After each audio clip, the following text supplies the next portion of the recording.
Assalamualaikum. Terima kasih kalian sudah klik video ini dan selamat datang di channel Rika.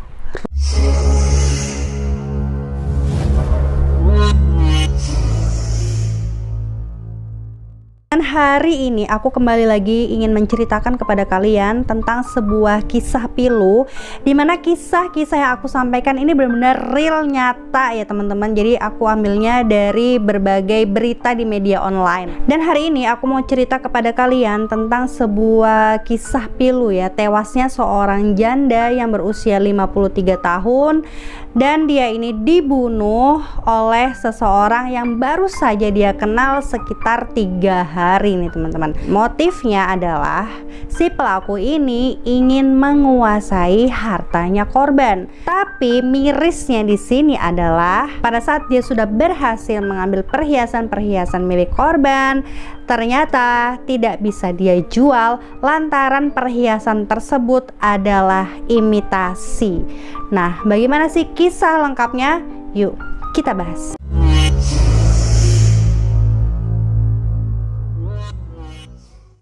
Teman-teman, pelakunya ini bernama Supriyadi. Dia berusia 34 tahun ya. Pekerjaan sehari-harinya dia serabutan aja. Korbannya ini adalah seorang janda yang berusia 53 tahun dan bernama Ibu Waras. Dia memiliki 1 orang anak. Berawal dari Supriyadi ini datang ke warungnya Ibu Waras untuk minum kopi ya teman-teman. Nah, di situ Supriyadi ini langsung tertarik nih, bukan sama Ibu Waras, tetapi sama perhiasan-perhiasan yang digunakan sama Ibu Waras.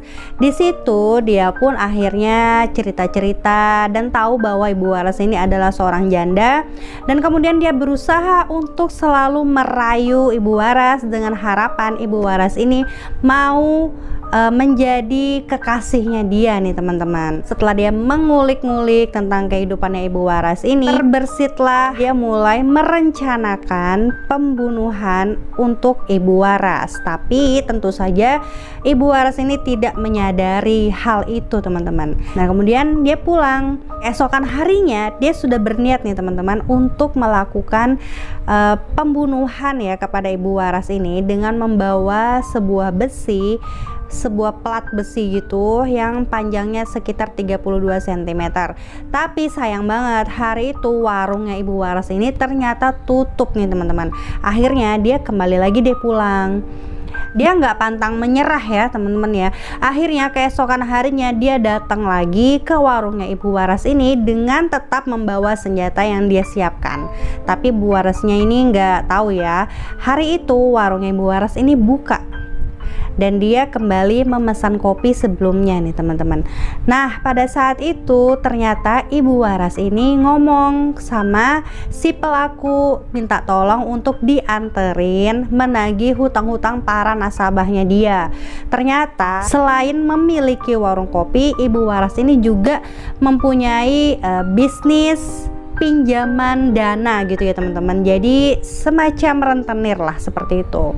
Nah, akhirnya ditemenin lah sama si pelaku ini untuk keliling penagihan. Kemudian setelah selesai, akhirnya mereka langsung kembali lagi ke warung kopinya Ibu Waras ini sekitar jam 12 siang. Nah, pada saat itu si pelaku ini pun merayu sang korban untuk melakukan wik-wik gitu ya di warungnya tersebut. Nah, tapi mendengar hal itu, Ibu Waras ini mengatakan, wah jangan sekarang dong, aku capek banget nih, soalnya tadi kan sudah keliling penagihan, jadi aku mau istirahat dulu, dibilang gitu. Kemudian si Ibu Waras ini pun akhirnya tertidurlah di warungnya itu. Nah, melihat hal itu, si pelaku ini benar-benar tekadnya udah bulat banget ya untuk mengambil perhiasan-perhiasan miliknya Ibu Waras ini. Akhirnya dia ambillah senjatanya yang sudah dia siapkan tadi ya teman-teman, yaitu sebuah plat besi yang panjangnya 32 cm itu. Kemudian dia mendekati Ibu Waras dan langsung memeluk Ibu Waras ini dari belakang dan langsunglah dia pukul kepalanya dengan besi tersebut. Nah, di situ Ibu Warasnya langsung terbangun dan kaget kan. Akhirnya Ibu Waras ini teriak minta tolong. Nah, karena dia nih panik mendengar Ibu Waras ini teriak, langsunglah dia pukulkan terus besi tersebut ke kepalanya Ibu Waras sampai sekitar 9 kali katanya. Nah, Ibu Waras sontak langsung pingsan nih di tempat saat itu. Setelah Ibu Waras ini pingsan, si pelaku ini nggak berhenti di situ ya teman-teman. Dia lanjut lagi nih memukul Ibu Waras di bagian dada sebanyak 7 kali dengan besi itu. Nah, kemudian Ibu Waras pun tewas seketika. Setelah melihat Ibu Waras ini tewas, akhirnya dia dengan cepat mengambil semua cincin dan gelang emasnya Ibu Waras dan juga uang 30.000 yang ada di laci, dan juga mengambil HP-nya Ibu Waras ini yang bermerek Advan. Nah, kemudian dia pun pergi menggunakan sepeda motornya dia. Sore hari sekitar jam 16.30 WIB atau sekitar jam setengah 5 sore, ada seorang warga yang akan membeli di warung kopinya Bu Waras. Nah, dialah yang pertama kali menemukan jasadnya Ibu Waras ini terlentang di kasurnya dia dengan kaki ke bawah gitu ya, tapi kepalanya itu berlumuran darah. Nah, di situ dia langsung teriak minta tolong. Mereka pun menelpon polisi. Nah, pada saat itu polisi pun datang dan mengevakuasi jasadnya Ibu Waras ini. Tapi teman-teman, sebenarnya di awal kasus ini polisi itu sempat kesulitan ya untuk menemukan siapa pelaku dari pembunuhnya Ibu Waras ini, karena warga sekitar itu tidak ada yang melihat kejadian tersebut gitu loh. Jadi benar-benar nggak ada saksi mata sama sekali. Dan alhamdulillahnya 3 hari setelah kejadian tersebut, ternyata ada seorang warga yang melihat rekaman CCTV-nya Ibu Waras pergi dengan Supriyadi ini terekam CCTV salah seorang tetangganya ya teman-teman. Dan dari situlah polisi akhirnya langsung dengan cepat menangkap Supriyadi ini di tempat persembunyiannya, di hutan desa Asem Gede, Jombang. Setelah ditangkap itu teman-teman, ternyata si pelaku ini nggak langsung diem gitu aja. Supriyadi ini saat ditangkap berusaha kabur, akhirnya polisi pun menembak kakinya gitu loh. Dan pada saat interogasi dia menceritakan nih bahwa katanya dia juga naas gitu ya, katanya membunuh Ibu Waras ini lantaran gelang emas yang dia ambil itu adalah barang imitasi, jadi dia nggak bisa jual dan dia hanya berhasil menjual cincinnya yang beratnya itu 7 gram.